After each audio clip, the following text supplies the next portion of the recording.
Richard Gordon does not have a lot of resources for political ads, but the former senator hopes his track record speaks for itself as he makes another bid for the Senate. Gordon's career in government spans 3 decades, serving as senator, tourism secretary, founding chair of the Subic Bay Metropolitan Authority, and current chair of the Philippine Red Cross. As mayor of Olongapo City for 11 years, he is credited for changing its Sin City image by improving garbage collection, health and sanitation, and fighting crime. In 2010, Gordon ran for president under his party, Bagong Bayan. He is now running for senator under the opposition United Nationalist Alliance. Gordon has concrete proposals to improve our national defense, education, and agriculture. He says he wants to win on his own terms, preferring critical analysis of issues and concrete plans over campaign gimmicks of song and dance. Mr. Gordon, you have 3 minutes to speak about yourself. Okay, 3 minutes to speak about yourself and your platform. Good evening. Magandang gabi po sa inyong lahat. Good evening, Bam. Good evening, my fellow candidates, mga kababayan. Alam po ninyo, ako po nandito ngayon para lalong malinaw ang ating pamumulitika. Hindi yung showbiz o song and dance, ngunit yung paninindigan. Ang pamumulitika po ay kailangan baguhin natin. Ang kailangan po natin, leadership, results, integrity. Madaling sabi po, ang ating bansa po, kung di pa nyo nahahalata, dapat makahalata na tayo. Since 1946, maganda ang posisyon ng Pilipinas. Bumagsak tayo tuwing maghahalal tayo ng leader. Bumagsak tayo sa Japan, naunahan tayo ng Japan. Naunahan tayo ng Korea, kahit na nagpadala tayo ng sundalo doon.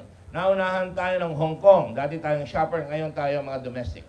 Naunahan tayo ng Singapore. Ang Singapore kasing liit lang na Subic Bay. Pwede mong ilagay ang 3 Singapore sa Laguna de Bay. Naunahan tayo ng Thailand, ng Malaysia, ng lahat. Tuwing magboboto tayo, bumababa. It's time na itaas natin ang ating bansa at para mangyari yan, kailangan bumili tayo ng magaling na leader. Kailangan po na dapat, alam nyo, marunong siya sa Constitution. Ako po ay abogado, ako po ay naging Constitutional Convention Delegate, pinakabata habang estudyante pa ng UP.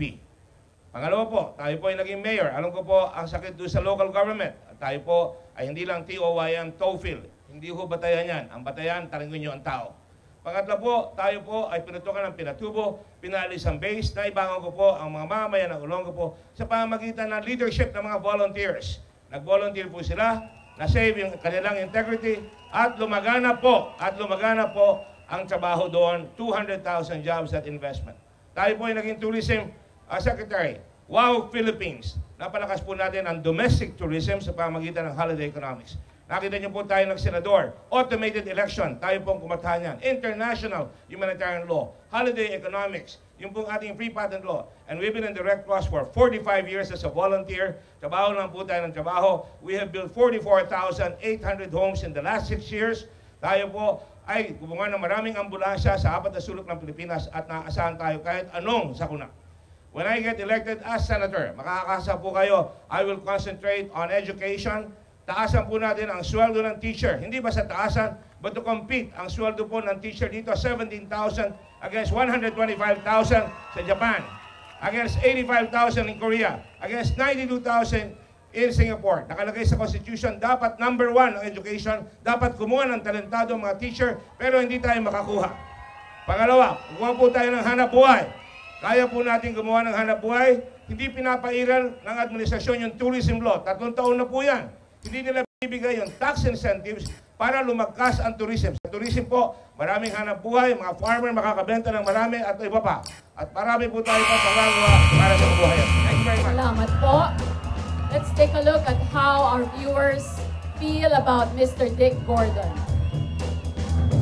Okay, 39% are annoyed, 37% are happy, 21% are inspired, and only 3% are angry. So